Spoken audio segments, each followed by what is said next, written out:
different. Actress and model Emily Ratajkowski recently admitted she was relieved when she found out she was having a boy. So did you guys hope for a specific sex for your child?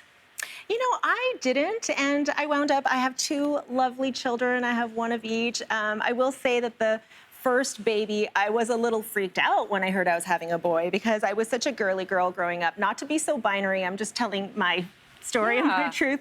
Of course. I don't know how to relate to a little boy. And then, you know, I talked myself off the ledge by saying people are people. We don't need to think or talk about gender so much. It ended up great. We get along, my son and I. How old is he? Well, he's 10 now. He's lovely. And then I had a little girl, and what was really funny is that she only wore his hand-me-downs. She wanted short hair, and so everybody thought she was a boy. And so for the first 5 years of her life, seeing the way she was treated really made me grateful, actually, that the world wasn't treating her like a girl from the very, very beginning. You mean like sort of like, oh, you're so pretty, you're so girl. That's so interesting. And I hate saying that, but yeah, it's the truth. Yeah. Interesting. It's the truth.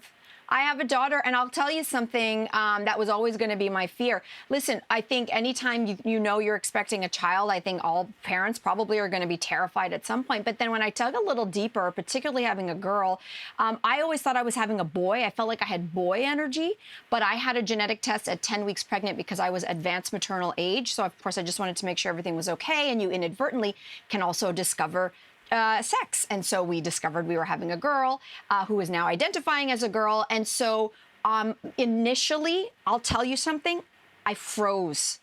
I froze because of 2 things that were happening. Number 1, proud feminist my whole life. But then I was like, can what I read in the books translate to parenting? Because it's a whole different ballgame from reading it and doing it. And number 2, I think whether we know it or admit it consciously or not, when you have a child, you are inadvertently going back to your own childhood. You will face your own childhood again through your child. And therefore, when they're the same gender or sex as you identify, you are now, willingly or not, going to get thrust right back to that inner child of yours. And it's a whole different ballgame. So it's really, it's turned out okay so far. But every day, the biggest challenge is not her. It's actually me. And my inner girl. So it's been terrifying and gratifying all at the same time. Stephanie on Facebook wrote, has politeness gone extinct? I was told to hold the... Oh, sorry, this is from last week. I'm so sorry. That's from a totally different topic. Different show. Stephanie, different show. I don't think this is a relevant comment. Sam Marine on Twitter said if there's ever a chance that you'll be unhappy with the gender of your child, you should just not have children, period. There's always the possibility that your child may identify with a different gender down the line. I mean, this is true, of course, and I don't think that's what we're saying at all, and I think we all very much understand that just because, you know, someone presents as one sex to begin with doesn't mean that's their gender identity. But I had this similar thing. Like, I found out that I was having a boy, and I didn't think about it too much beforehand, but then all of a sudden I was like, I felt this sense of relief. And I was like, oh, that's curious. What's that about?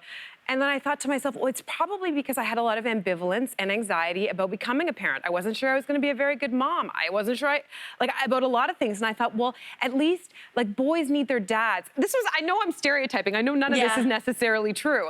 But in my head, I was like, oh, not knowing anything, boys need their dads more. So I'll be a little bit less busy, maybe. And I mean, it's all out the window. He needs both his parents. When you have kids, you're busy, period. But I get this idea. It is just as weighty, I will say, as a mom of a boy who identifies as a boy so far, to raise a good man is also its own onus in a world where there's a lot of not great men. Absolutely. And so, you know, communicating how to consent and all these types of things, it's very complicated. Anyway, Jess. I will say quickly that Simon's mom wanted a girl after having 2 boys. Then she found out she was having twins. Then she found out that she had 2 more boys. So she has 4 boys, and I think that's why she loves me so much.